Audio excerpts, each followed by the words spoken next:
Bonjour à tous, bienvenue dans cette nouvelle vidéo. On va voir ensemble les dernières actus du potager sous une météo, vous l'avez vu, assez chaotique. D'abord des excès de chaleur, maintenant des excès de froid. On frôle, on frise là les petits gels tous les matins, alors que ici j'ai déjà commencé à sortir des cultures estivales. Vous le verrez dans cette vidéo, donc je croise les doigts que tout se passe bien. On va voir donc plus en détail la construction d'une arche à concombre. J'espère que ça va bien se passer. On va voir du tutorage de petits pois, du bouturage de patates douces. On verra des semis de courges, de la préparation de sol avec du compost, un tout nouveau sol d'ailleurs qu'on va comparer avec un sol qui lui est amélioré depuis 8 ans. Ce sera intéressant, vous allez voir, de voir ces comparaisons. Donc pas mal de choses à voir, alors on est parti pour cette nouvelle vidéo.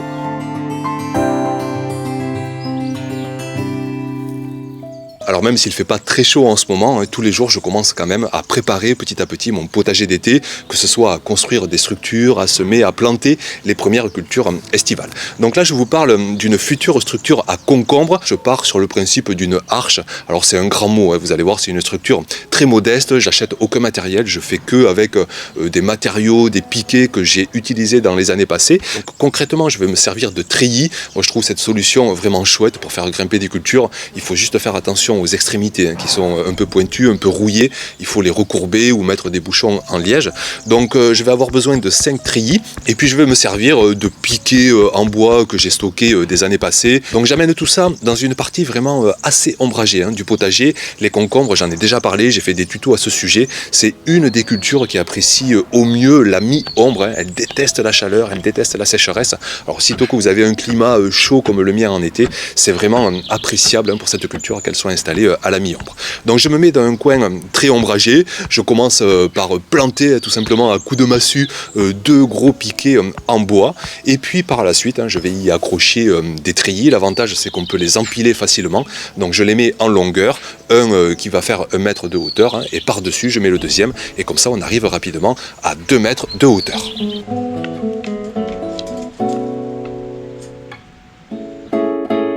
Donc une fois que j'ai fait un côté, je fais l'autre, cette fois-ci avec des chevrons, toujours le même principe, coup de massue, j'enfonce tout ça de bien 30-40 cm dans la terre pour que ça ne bouge pas.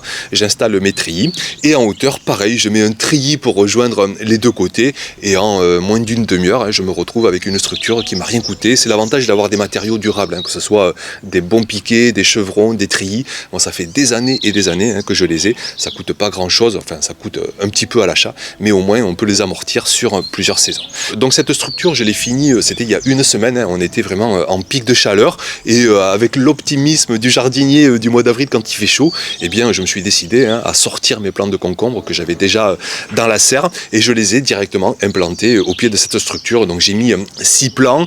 À l'heure d'aujourd'hui, ils sont toujours en vie, même si je vous dis, ils ont pris 3 degrés là ce matin, donc ils aiment pas trop ça, ils vont végéter quelque temps, mais tant qu'ils ne gèlent pas, tout va bien, ils ne meurent pas, ils résistent pas au gel. S'il fait négatif, il faudra que je replante des nouveaux plants. Mais donc là, vous dire qu'ils sont installés et on suivra ça dans les semaines à venir. Mais le but là, c'est vraiment d'ici 2-3 mois d'avoir une arche entièrement remplie de concombres.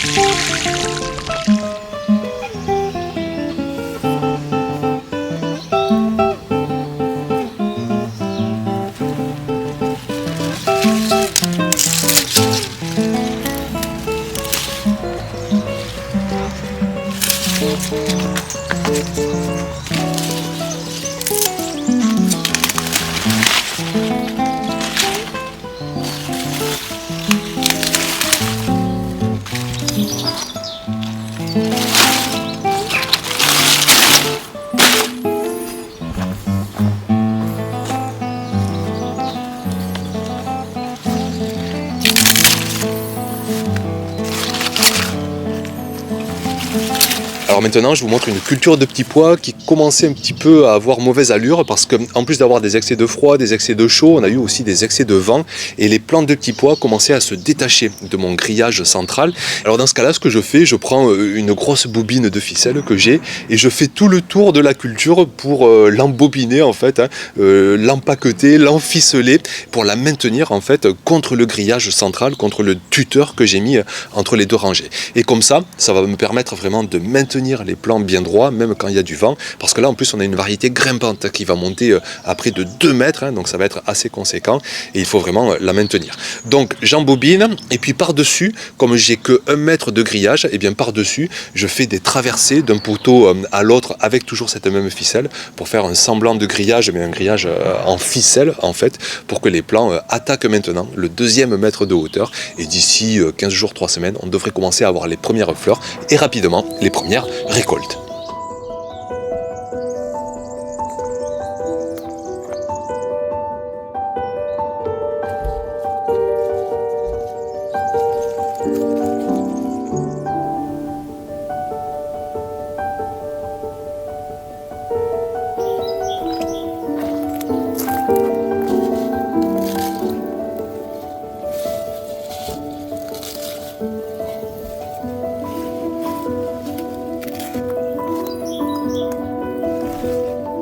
On passe maintenant à un semis de courge et je vais vous montrer par la même occasion comment je prépare mon sol là où je compte les implanter d'ici 15-20 jours environ. Donc le semis de courge, je viens à peine de le réaliser, c'était vers la mi-avril. Pour moi, c'est le semis vraiment le plus rapide de la saison. En 20-25 jours, on a des plants énormes, donc inutile de semer ça trop tôt. Donc je sème à la fois des potimarrons, des potirons, je sème la variété notamment bleu de Hongrie. Ça fait 5-6 ans que je ne l'ai pas fait, vraiment variété magnifique. Donc je prends des godets de taille pas non plus énorme parce que vraiment je ne vais pas trop les faire végéter, je ne vais pas trop les faire patienter ces plants. Sitôt qu'ils seront de 5-10 cm, hop, j'irai les mettre en pleine terre. Donc vous dire là où je compte les planter, je vais essayer d'explorer une nouvelle zone juste à côté de mes toilettes sèches. C'est une zone que j'ai jamais explorée, donc c'est l'occasion de voir notamment mon sol de départ. J'ai eu l'occasion de vous le montrer, vous dire que c'est vraiment une catastrophe. C'est une terre de remblai, à peine je mets 2-3 coups de pioche là ou de petits crocs. De suite, vous l'entendez peut-être au bruit, je tombe sur de la caillasse, sur du remblai. C'est vraiment une catastrophe. Je me demande encore comment j'ai réussi à améliorer tout ça sur 7-8 ans. Et en fait, il n'y a pas de mystère. C'est que j'ai fait des énormes apports chaque saison, à la fois de fumier, de compost en tout genre, de fumier en tout genre, parfois un peu de terre végétale, je vous l'ai montré. Et petit à petit, chaque saison, j'ai donc mon sol qui s'améliore. Donc ici, quelque part, je suis en année 0 et ce que je vais faire pour accueillir au mieux ces courges, c'est que je vais préparer des petits trous de plantation et je vais y apporter un maximum de compost maison. J'ai la chance d'en avoir pas mal en ce moment, de recycler tous mes résidus de culture, les tontes, tous les restes de végétaux sur le terrain, les feuilles mortes, les brindilles, le broyat, tous les restes aussi de ménagers de la maison, les restes de repas, les restes de légumes, les cartons, les mouchoirs, etc. Donc ça fait au final beaucoup de résidus organiques que je recycle et je me retrouve donc avec un or noir, vraiment de bien équilibré, 1/3 de déchets secs avec 2/3 de déchets humides. On a un compost qui est à la fois aéré, qui est à la fois assez humide et c'est vraiment génial d'avoir cet or noir. Donc je le passe au tamis, je récupère des kilos et des kilos de ce compost et je vais en mettre vraiment mais au taquet, à la folie dans ces trous de plantation. Je mélange quasiment 2/3 de compost avec 1/3 de terre là que j'arrive à avoir dans ces trous de plantation et ça fera donc un super substrat pour accueillir d'ici 20 jours environ mes plants de courge.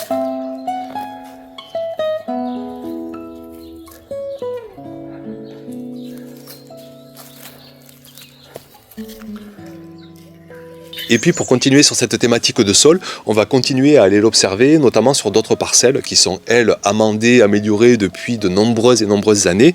Et ce sont des parcelles où je commence notamment à implanter des cultures d'été. Donc j'ai fait ça notamment il y a 10 jours, il faisait tellement doux, j'avais des plants qui étaient déjà énormes dans la serre, donc j'ai commencé vraiment à planter. Et puis je vous répète, je suis sous climat doux, vraiment dans le sud de la France, et les risques de gel, sauf exception de chez exception, à partir de début avril, c'est fini. Mais si vous êtes sous climat frais, si vous êtes sous climat moins doux que le mien, vraiment faites très attention. Ne faites pas comme moi, patientez avant début mai, mi-mai, parfois même fin mai selon les régions, pour être sûr de ne plus avoir de gel. Et vous voyez que ce pic de froid tardif nous rappelle qu'au mois d'avril, il faut vraiment faire attention. Mais bon, ici, donc je vous répète, sous climat doux, j'ai commencé déjà à sortir les cultures, alors juste 10-20% des plants. La majorité reste sous serre et j'irai les mettre fin avril, début mai. Comme ça, ils ne prendront pas de froid tardif, ils ne vont pas végéter comme peut-être vont le faire ces plants-là, parce que vraiment, ça n'aime pas avoir 2-3 degrés.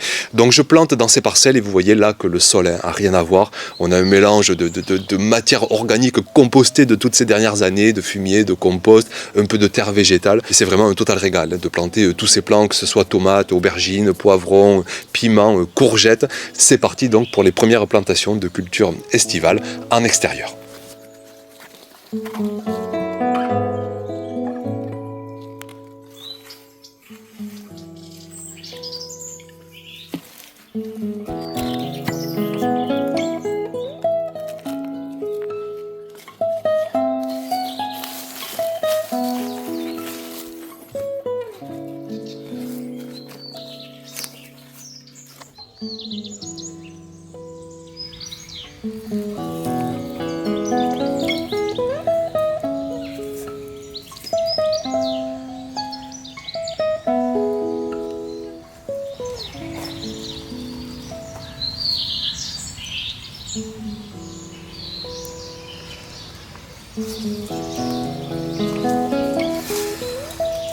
Et puis je vous montre aussi la dernière étape pour essayer d'avoir ses propres plants de patates douces. On avait attaqué, c'était il y a plus de 2 mois, mi-février, à faire germer des patates douces, que ce soit dans l'eau ou que ce soit dans du terreau. On a eu de belles lianes, en fait ce sont des bourgeons plus exactement, qui ont bien poussé en les mettant à une bonne chaleur, une bonne humidité. Et là donc je coupe en morceaux ces bourgeons pour que chacun ait environ 2-3 yeux. Alors les yeux, ce sont les départs à l'aisselle de la tige centrale et des feuilles. On a des petits départs de plants. Donc je mets un œil en terre et je laisse un œil en aérien. C'est de là où va partir le futur plant. Donc avant, je faisais raciner ces boutures dans de l'eau, mais là maintenant, je saute cette étape. Je remarque que ça marche très bien. Je mets directement les boutures dans des godets, mais vraiment avec de la terre, enfin avec du terreau bien imbibé, bien humide. C'est vraiment l'eau qui est vitale ces premiers jours, ces premières semaines. Donc vraiment faire en sorte d'avoir un terreau bien humide.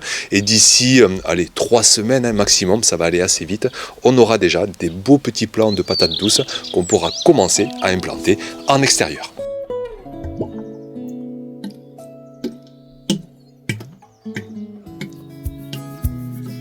Donc voilà pour les quelques images que j'avais à partager avec vous entre cette mi- et fin avril 2024. Je vous rappelle que vous avez mon almanach qui est dispo avec tous les itinéraires de semis, de plantation, tous les gestes détaillés en vidéo, plus d'une 50aine de vidéos tutoriels, tout ça en version numérique, interactive, un groupe d'entraide aussi qui est disponible. Vous avez le lien directement sous la vidéo. Merci beaucoup pour votre attention et puis à très vite bien sûr pour de prochaines vidéos. Ciao!